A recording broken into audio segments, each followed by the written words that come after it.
Job, chapitre 38. L'Éternel répondit à Job du milieu de la tempête et dit : Qui est celui qui obscurcit mes desseins par des discours sans intelligence ? Saint terrain comme un vaillant homme, je t'interrogerai et tu m'instruiras. Où étais-tu quand je fondais la terre ? Dis-le, si tu as de l'intelligence. Qui en a fixé les dimensions ? Le sais-tu ? Ou qui a étendu sur elle le cordeau ? Sur quoi ces bases sont-elles appuyées ? Ou qui en a posé la pierre angulaire ? Alors que les étoiles du matin éclataient en chants d'allégresse et que tous les fils de Dieu poussaient des cris de joie ? Qui a fermé la mer avec des portes, quand elle s'élança du sein maternel ? Quand je fis de la nuée son vêtement et de l'obscurité ses langes ?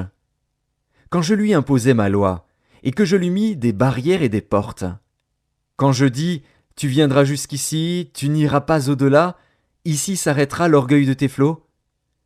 Depuis que tu existes, as-tu commandé au matin ? As-tu montré sa place à l'aurore pour qu'elle saisisse les extrémités de la terre et que les méchants en soient secoués ? Pour que la terre se transforme comme l'argile qui reçoit une empreinte et qu'elle soit parée comme d'un vêtement ?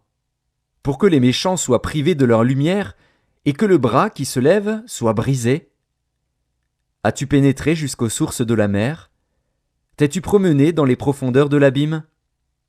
Les portes de la mort t'ont-elles été ouvertes ? As-tu vu les portes de l'ombre de la mort ?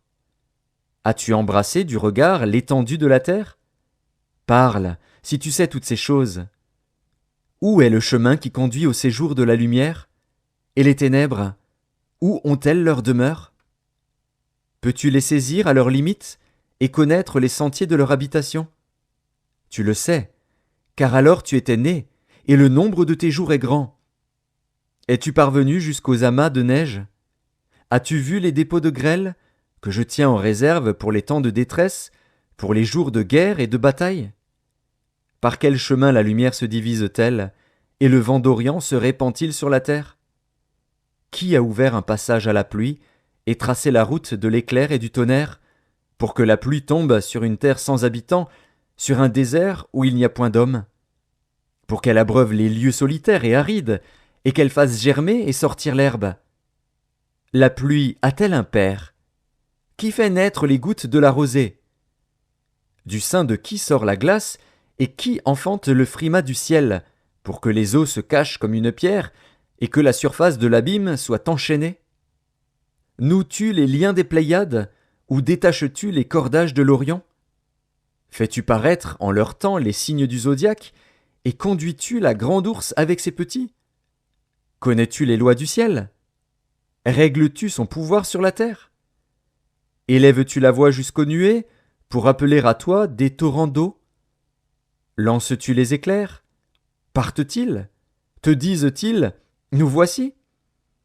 Qui a mis la sagesse dans le cœur, ou qui a donné l'intelligence à l'esprit ? Qui peut avec sagesse compter les nuages et verser les outres des cieux, pour que la poussière se mette à ruisseler et que les mottes de terre se collent ensemble ? Chasses-tu la proie pour la lionne, et apaises-tu la faim des lionceaux, quand ils sont couchés dans leur tanière, quand ils sont en embuscade dans leur repère ? Qui prépare au corbeau sa pâture, quand ses petits crient vers Dieu, quand ils sont errants et affamés ?